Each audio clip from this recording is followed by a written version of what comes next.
Hello, welcome to another Slade Forum question and answer session. This particular question and answer session is another one with Noddy Holder, the singer with Slade.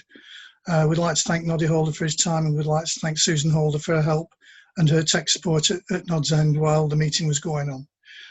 We hope you enjoyed the questions which Nod selected for answering. See you on the forum, see you on YouTube. Cheers. I've just had my flu jab, so my arm's aching. Had my winter flu jab. Right. Thanks for doing this one with us. We've got the questions that you picked here, so we'll zip through. You don't have to stick to them. I just picked the ones that just stood out to me. That's good. Yeah, we'll do the ones those. you want to ask. I don't mind what you ask, really. Okie dokie. I've had a few letters and messages at the office saying I didn't answer enough questions last time. But I mean, that's the nature of the beast. That's how it goes, yeah. Want me to do it in a bit of detail and not have one-word answers or whatever. So, they'll have to put up with what I got, really. No, it's great. I had a few more questions this morning. It's the nature of the beast, isn't it? Whatever we can get in, yeah. Right. Ian, speak. Off we jolly well go then. Once again, thanks for doing this, Nod. It's a pleasure. First question we've got, it's clear that Little Richard influenced your unique vocal. Who else did you admire as a vocalist that influenced you? Well, all the old rock and rollers, really. I loved Chuck Berry, I loved Larry Williams, I loved Elvis, I loved some of the people like Big Joe Turner, people like that, some of the blues men as well.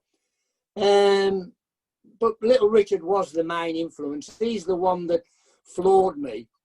Before that, I'd sort of sang the pop hits of the day and swing stuff, sort of Sinatra, that ilk of stuff, Ella Fitzgerald and the pop people of the day, Paul Anka, people like that. I did that, sang that at the working men's clubs.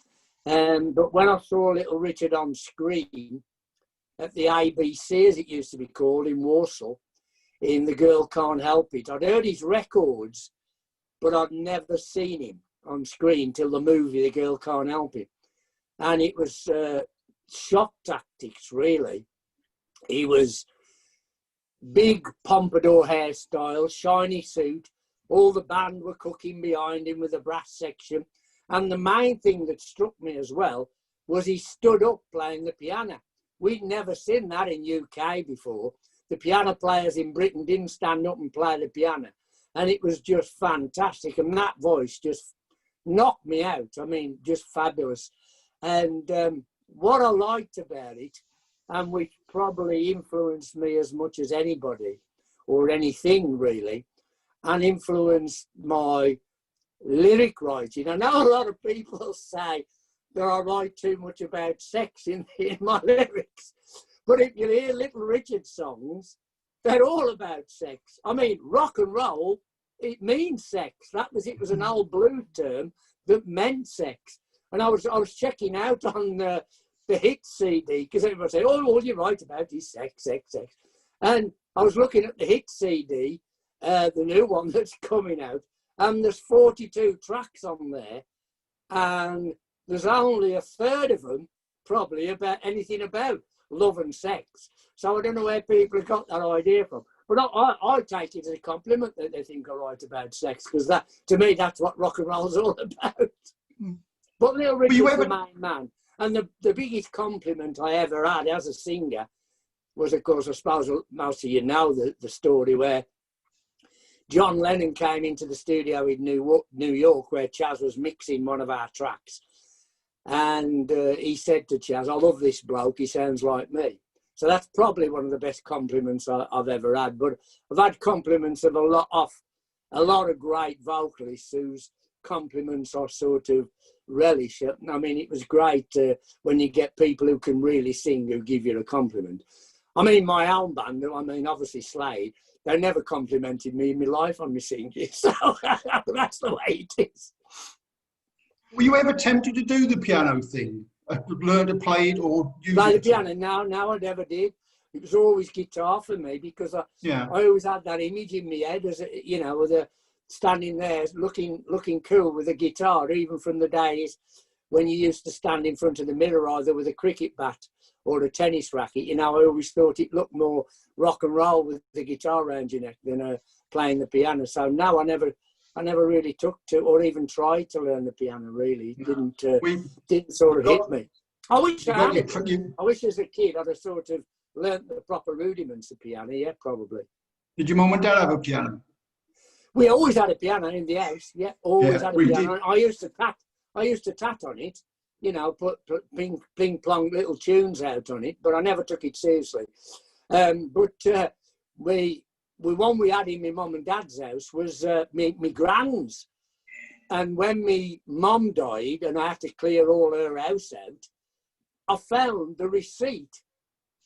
My mum had kept it. I found the receipt from my gran's piano, which was from 1928. She'd bought it from a shop in Walsall, this piano, and I think it had cost something like 2 and 6pence in old money in 1928. And my daughter ended up with it, Cherie. It sort of went down the line because I had another piano later on, which Django played, which is a much newer model. But Cherise had the original one, but I think she's got rid of it now because she hadn't got room for it. So she's give it away to charity, I think, now. It was from Taylor's, wasn't it? Taylor's, you got it. That's the shop. That's the shop. On Bridge Street, weren't it? Yeah. Yeah, greatest building in Walsall. If you look at it, people moan about that, but it's the greatest building in Walsall. I used to buy all my records there when I was a kid. Yeah. Right, another question? Go on. Right, go on you, Chris. No, I'm sort of going a bit off to... People have asked about when you did the thing with Mark Radcliffe, there was a promise of a DVD. Is that ever likely to come out? Is that ever likely to come out? Yeah. I'm going to bring it out at some time. I did have a look at it when I first did it, when I first did the tour, and it come out pretty good. It was, you know, it was all very good. It didn't need anything doing to it, really. Might need a bit of enhancing from the lighting point of view, because, you know, when you do a live thing like that and the lighting changes during the show, it might need a bit of that doing. But as far as the audio and everything else, absolutely pristine. It was great. So, yeah, I think I will bring it out at some point, yeah. Yeah. That was a great tour, actually. I mean, I wanted to do more dates. I wanted to extend it on. But I wanted to do it with Radcliffe because it was really extension of what we were doing on radio together. And but he's on air every day. Well, he was at that time. He was on air every day, and so it was difficult to go too far because he had to be back to get on air. So he was travelling through the night a couple of times after the shows. But I had great fun on it. It was a 2-hour show, 2.5 hours some nights, because the second half was ad lib. It was never the same 2 nights running. It was great, the second half, because you get, first half was sort of reflection of my career with film clips and stuff like that. But the second half was questions from the audience. And we used to have them put questions in a bin in the bar before the show started. And then Radcliffe, in the interval, he'd pick the best ones out or the funniest ones out, not tell me. I didn't know what was coming up in the second half. And we'd have a mic going around the audience as well in the second half. So I'd get questions from the audience. And the first or second night, the first question out the hat that he threw at me, and we kept it in every night on the tour after that because it went down the storm.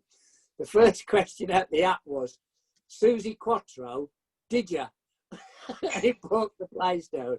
So we kept that one in every night. But it was a great tour.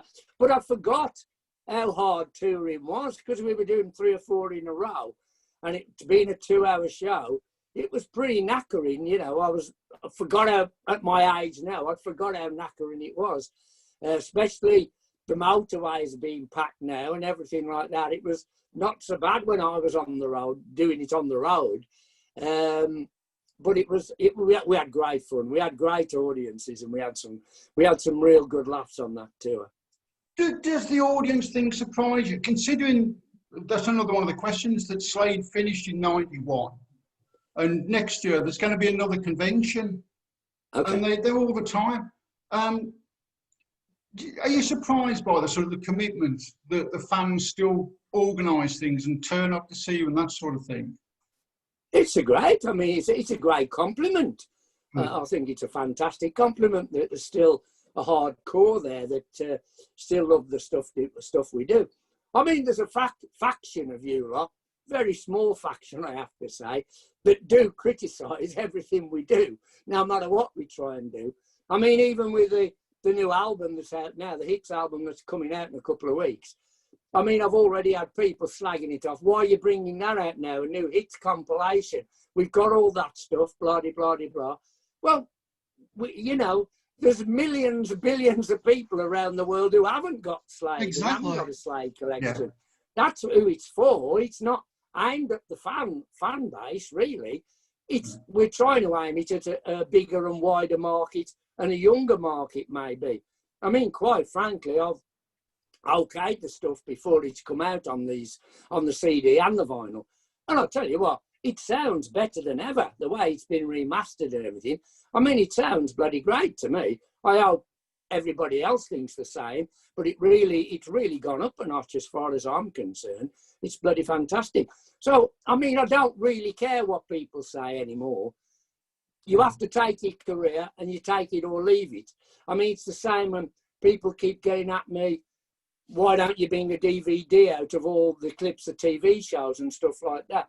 But it's not that easy. We don't own that stuff. We don't, you know, we have no rights to that stuff. And everybody thinks, well, you can just bring it out easy.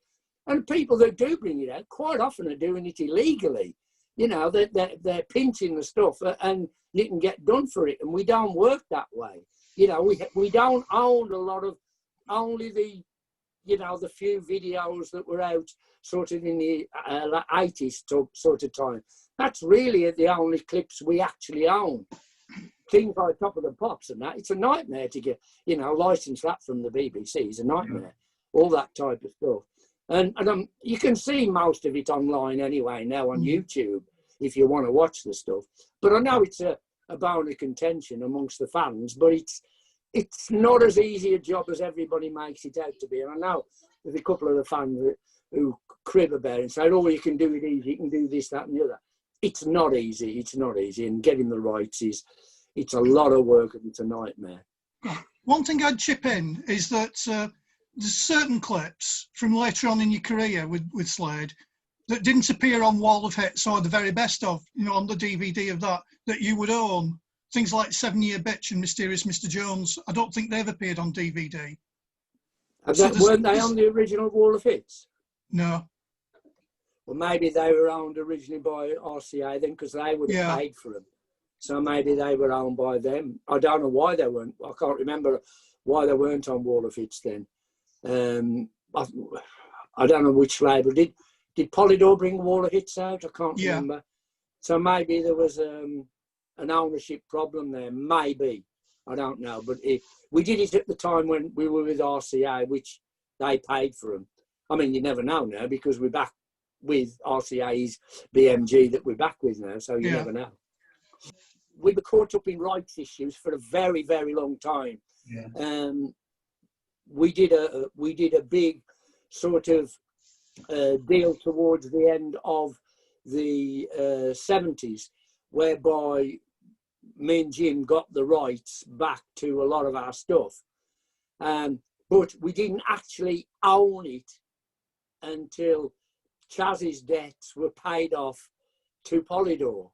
So it was another 10 years before those debts got paid off. So although we, in legal terms, owned the rights, we couldn't do anything with it for 10 years because we were still under that contract. Well, Chaz was still under that contract and there was a lot of money that had to be paid back. So we didn't have the rights to actually use the stuff until right at the end of the 80s. And this is what things work out like that, you know, when you're talking about rights and stuff like that. It was very complicated. And people, I know Don in the past has said he makes nothing from Merry Christmas and the old catalogue. He does. He makes exactly the same from the recording point of view, and as recording artists, Dave and Don make exactly the same as me and Jim. Exactly the same. It's a four-way split, always has been. The only thing that's any different is the publishing side of things. That's the only thing that's different, you know, from the writers, publishers share. They don't earn a share of that. But from performing on the record, they earn exactly the same as me and Jim do, from Merry Christmas and every track we've ever done. I don't think a lot of people understand that. And even on the 80s product, quite frankly, on the 80s product, they co-own it. Me and Jim only own the 70s product. Dave and Don own equally all the 80s product with me and Jim. We don't own any more than they do. I don't think a lot of people understood that. So you just say that, they don't. Nod. Yeah, I know they do now. But now I've told you. And so when Don comes on and he can't remember that he owns some of it, he does own some. I've had to remind him and send him emails many times when he's gone on about it. I've had to send him an email saying, but you do actually own all the 80s stuff as much as I do. You know, and he's not quite, you know, he's still, memory still goes here and there sometimes. Yeah, I think that the phrase Nod and Jim's pension fund are a standard thing for the thing to, you know. Well, of course it's a standard thing because of Merry Christmas. Yeah. But I mean, Dave and Don make a lot of money out of Merry Christmas as well from performing on the record. They make money every year and have done for the last 47 years. They've made money from Merry Christmas. And when we did the new deal with BMG just in the last year, which is now what we're starting to pay back with the Hits album, you know, you have to pay everything back. They don't just give it you and say, bye-bye, you can go away now and spend it. You have to pay it back. And Dave and Don did very well out of it, you know, signing the deal. That's cleared that one up now. Yeah. After Charles, you managed the band, which must have taken up a lot of your time. In hindsight, do you regret not getting a new manager after Charles? It didn't actually take up a lot of my time because what I did as a manager then, in the 80s, was exactly what I'd done in the 70s. I oversaw all the deal, the budgeting for the recording sessions, the budgeting for the tours. I'd done all that in the 70s anyway. What would change in the 80s was I was doing exactly the same thing, but the thing was I used to have to go up to the record company and okay record sleeves and stuff like that. That's all really. We had a business manager that handled all the contracts and all that sort of side of things. I didn't do that side of things. I checked it all out, but we had a business manager, Colin Newman, who looked after all that side of things. So I was only really doing what I did in the 70s anyway. So it didn't take up any more time, but the fact that I had to go up to the label to okay things, marketing strategies and all that sort of business. The others weren't really interested in none of that. And somebody had got to do it. And quite frankly, when we, in the 80s, when I don't think we would have, the experience we'd had by that point, we wouldn't have took any advice of anybody. We'd been around for, 15 years. We'd had all that success under our belt by then. The people who we could have gone to as managers in an artistic sense, we knew as much as they did. So why should we pay out 20% to somebody who could tell us what we knew already? We weren't prepared to listen to anybody else as a four-piece group because we knew a lot of stuff by then.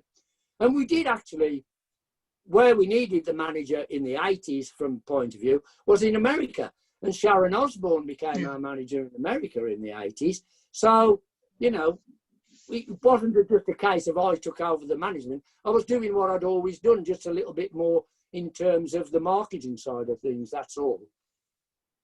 But it's mainly down to budgeting for tours, budgeting for recording budgets. When they give you so much money to record and you have to bring it in on budget. And the same with touring. I mean, we always lost money touring, always lost money, even in our biggest heyday, because you didn't get sponsorship in those days. It was only in America you were playing at massive arenas. Even if we sold out, which we did, we sold out all the time in Europe. But the profit margin, because we took out a big show, equipment, we shipped it all around the world, whether we went to Japan, Australia, we took out all our own lights, all our own PA, we took everything with us. So everywhere we went in the world, you saw Slade 100% A1 show. And it cost a fortune. It cost a fortune. And plus our earnings were coming into the UK and we were paying 93% tax. So we were making, you know, 7p in the pound. So, you know, it takes a lot of budgeting to keep your heads above water, keep the band afloat. We were making a lot of money, yes, for sure.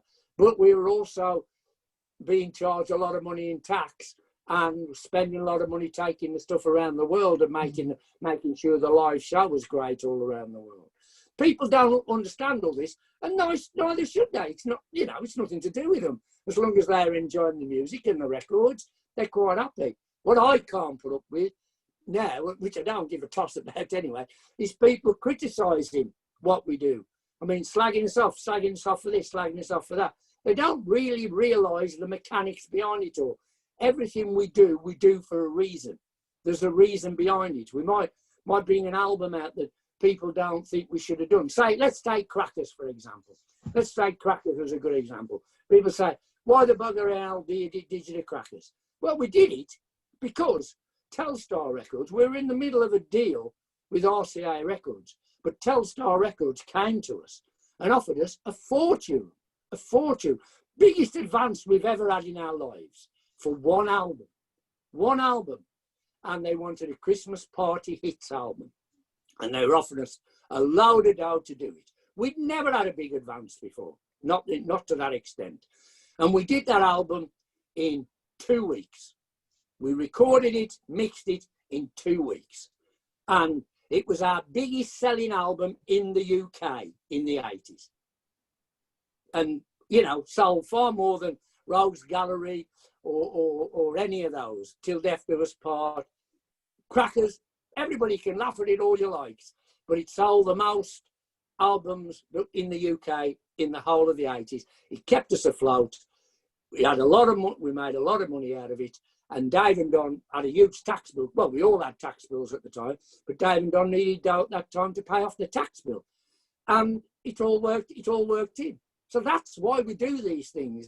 We don't just do them for the sake of it, you know. It's a business, you know, we artistically as well, but it's a business. And you have to keep going for the 25 years we kept going. You have to look on it as a business and keep the bloody thing afloat and keep our heads above water, especially on the road. Otherwise, you get deeper and deeper and deeper in debt. And we'd have had to split up, God, donkey's years before. America's a good example. There's another example in the 70s. I mean, people slag off what we do in America, the sort of show we put on in America. But we learned as we went along in America. People say, oh, you were doing this audience participation thing in America and they didn't take to it. They didn't take to it in some areas. No, they didn't. But we learned.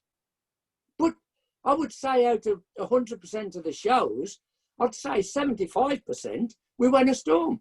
25% were dodgy. And the critics didn't like us. We were like aliens coming from nowhere. Aliens. But what did they want us to do? Stop being Slade? Be like the American acts? We went back 10 years later. And every act I saw when we were out there 10 years later was doing our act. We were just there 10 years too early, really. They were all doing our audience participation act. And a case of chatting to the audience between songs. We'd always done that anyway. And quite frankly, after Don's accident, I had to chat to the audience between songs because Jim was behind me telling Don how the song we were going to do went. So I had to talk to the audience to give him time to do that. So there's a reason for everything. Anybody can slag off what they want. There's a reason. And, you know, I know you don't understand the reasons because you're not in a band. You weren't there at the time. You know, and I understand why people get, oh, if you'd have done this in America, if you'd done that in America. Nobody complained at the time. Everybody was quite happy to go along with the strategy at the time. Okay, it didn't work.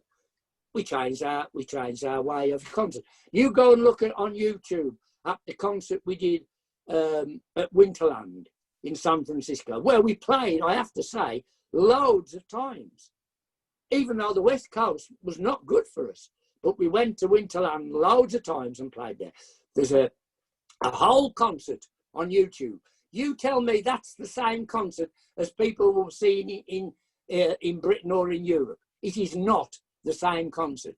Saying, oh, you know, all this audience participation. There's a bit of that, but it's nowhere near the same style of concert that we were doing in Europe. So we learned as we went along, and we even changed our tactics for Nobody's Fool to try and adapt to their radio, what they wanted for radio. We tried everything, and we did it again in the 80s.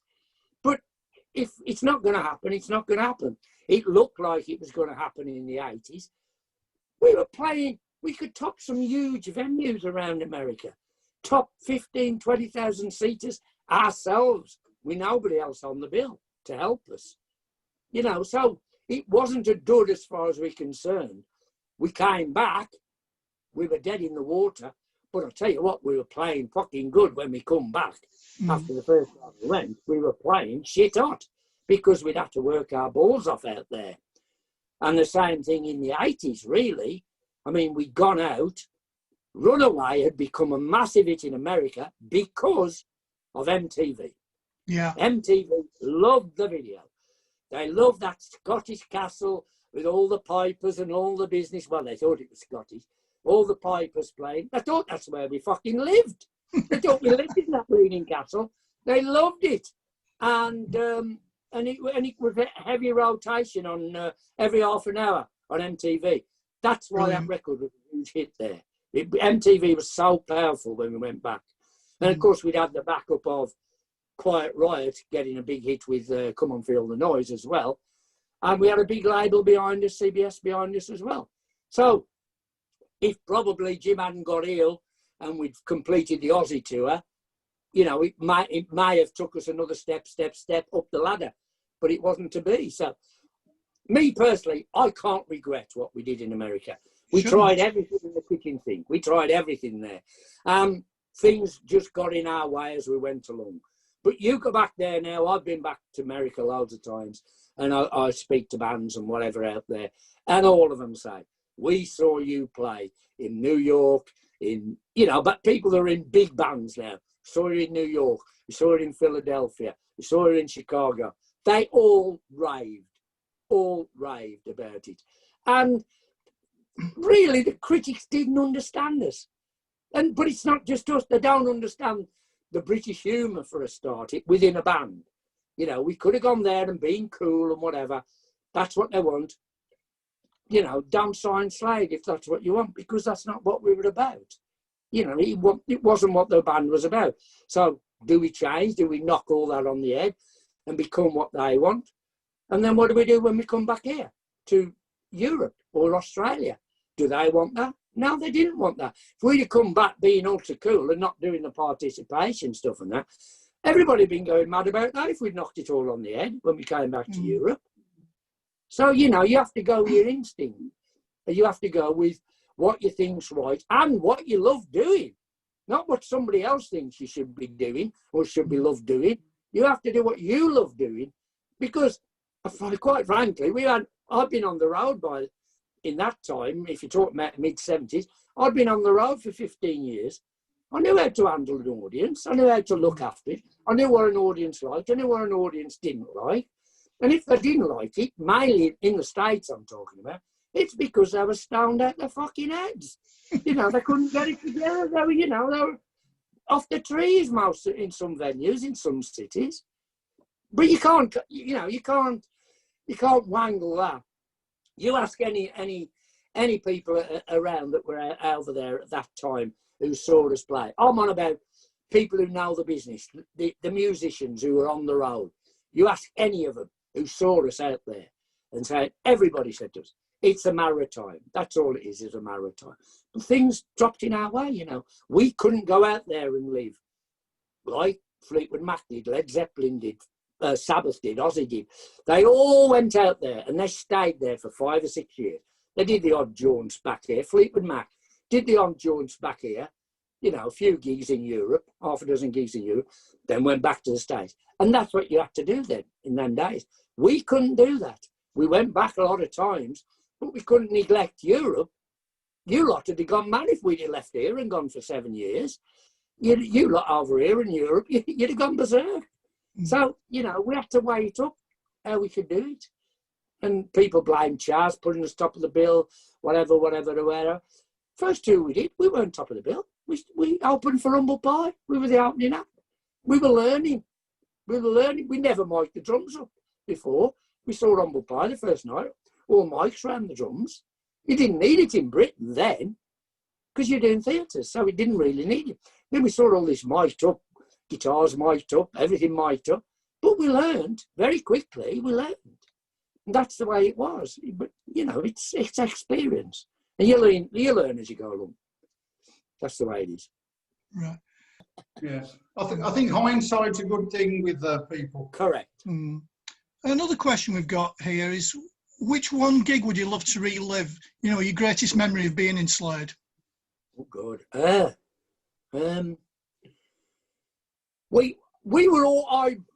We always had great gigs, pretty much. Yep. Even in America, when we had a Duff audience or whatever, our gigs were usually great. We usually had a thing where we started off where most bands finish. That was my attitude. We went on and we started off where most bands would be happy to end the show with. So most of our gigs were like that. But it's weird when you're in a band that there's certain nights where you hit another plane. Yeah. You go on another plane that's higher than your best or what you think's your best. And you go one step further. And I mean, people might say, from our point of view, it'd be Reading. From our point of view, it might be another festival, wherever. But within a band, it's for different reasons. And the two stick out to me. There was one in Amsterdam at like an opera hall. I forget what it's called now. But it was like their big opera hall there one night. And everything was perfect. Everything was perfect. Every plane was perfect. The lights were perfect. The sound was perfect. The audience let you play your dynamics. You didn't have to go hell-bent for leather. The show could take its dynamics. You know, you could do your ups, your downs, blah, blah, blah. You didn't have to go bang, bang, bang, bang, bang in the rear. They let the show develop as it went along. There was that one in Amsterdam, which was another plane. And there was one, I think the other one that comes to mind, I'm just dead them off the top of my head. The other one was, I think it was in Winnipeg in Canada. And you just go to a different plane. You know, we always had a great one, but then when you come off and you go, that was magical. You come off and you go, that was magical. And you couldn't have done anything any better that night. And it happens a few times, but those are the times you like. You always like playing, but then when you reach another plane, it's great. It is great. You can't force it. It's just all this, everything aligns perfectly on that particular night. And everybody's playing at the right, you know, at the right feeling and everything's mashing right. But we were generally like that anyway, but I always liked it to go one step further. And quite often it did. Another question we got was about guitars. You popped up at one point, mid-80s, with an Ovation Deacon guitar, the one that was like, a bit like a Vox teardrop shape, slightly. Yeah. Do you still have that? Yeah. Oh, yeah. Did you use it in the studio? That was one of the first Ovations ever made, that one. I bought it in America way back in the 70s when they first came out. It was one of the very first ones they made. I've still got it, and it appeared on a couple of records when I played acoustic guitar on a couple of records. Yeah, it was on there. Yeah, brilliant. Because it was electric as well as acoustic. It was electric acoustic. I'll reunite you with this as well. You played this at Walsall. Oh, okay, cool. When we had the 25th anniversary thing. Anniversary thing. Oh, yeah. So if you see a picture, that's the one. Okay, okay. The Well, other- people will want to know about that, won't they, I suppose? Why we Yeah. only played one song there. Well, the fact was, it was agreed before we ever went to the convention. I don't know what the other three would say, but certainly from my point of view, they said, are you going to play? And I said, no, we're not going to play. We hadn't played live together for, I don't know, 5 years or whatever it was. Can't remember. But I said, no, you're not just going to go on stage after 5 years, although we could have probably done it. We go on stage after 5 years. I mean, if we'd have been shit after 5 years not playing together, you lot had gone bloody berserk. You lot would have been the first to criticise us. And I said, no, we haven't got our own gear. We hadn't got our own guitars. And then when we got there, the other three may have agreed to it before, and I certainly didn't. In the dressing room, when we come up there, they were all pushing whoever's behind the scenes there, saying, oh, you've got to go back on, or you've got to play live, they're expecting it, blah, blah, blah. And I said, oh, okay, to push comes to shove, we'll play one song, It was a compromise, let's say, which, went on and played one song and walked off. And I know there was mayhem when we walked off, and the other three wanted to carry on. But, we hadn't played together for a long time. We hadn't got our own gear. Why on earth would we play an half an hour set without our own gear, no rehearsal? I couldn't hear a thing on stage, quite frankly. I couldn't hear the PA, I couldn't hear nothing on stage. Why on earth would we do that? For the harshest crowd we probably could have had, which was the hardcore. So I just didn't see the sense in doing it. And so I put my foot down and walked off, and that was it. End of story, really. I saw you when you walked on stage. I mean, all four of you walked on stage and you looked round and it was like, oh, we've been got. Absolutely, we've been got. Yeah, absolutely. Yeah. But I mean, I did sell. Was it Malcolm Skellington who ran that show? Yeah. That anniversary thing. I mean, he was told before we went, certainly by me anyway, no way am I playing. No way am I playing. But, you get to talk to him in the heat of the moment when you're there and the crowd are chanting away. But, I mean, I was quite willing to do one song that we could get away with. We could play that like Falling Off a Log, a 12-bar Johnny Be Good. Yeah. So, we didn't really take much rehearsing or anything like that. We could go through the motions of doing that. But from the point of view of doing a half an hour hit show or something like that, it wasn't on because if we'd agreed to do it way beforehand, fair enough, but we hadn't, and that was it. Yeah. We're just on the 2-minute mark now, so. Oh bloody hell, it's gone quick then. Yeah, it's good things do. Good things do. One quick question. What's the most outrageous thing you've read about yourself in the newspaper, and was it true? Well, there's a couple of things.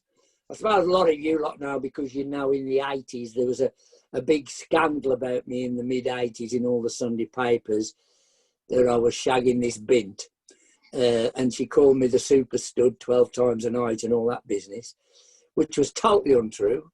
Although I am a 12 times a night man. But she was blagged and sold this story to the Sunday papers. And I mean, it was a bit of a nasty trick to do. But I found out later, I met both her and her agent, and they both rigged it up separately to make some money, basically, and to plug her career. She was a girl singer. And the other one was that the other outrageous one that was totally, well, as far as I know, it's untrue. I might have been very drunk at the time, but that I made a record with Anna Ford, the newsreader. That was the most outrageous thing I ever read about myself. Well, on that bombshell, that's really... I mean, somewhere. I just don't remember doing it. We'll say thank you, I think, because we've got less than a minute. Okay. Yeah, thanks so much. I've enjoyed it. Take care. Good. Still loads of questions, Nod. Well, we'll see. We'll see. If daytime TV gets too much... Album? Have you heard the Hits album? Not the 25th of September it's released.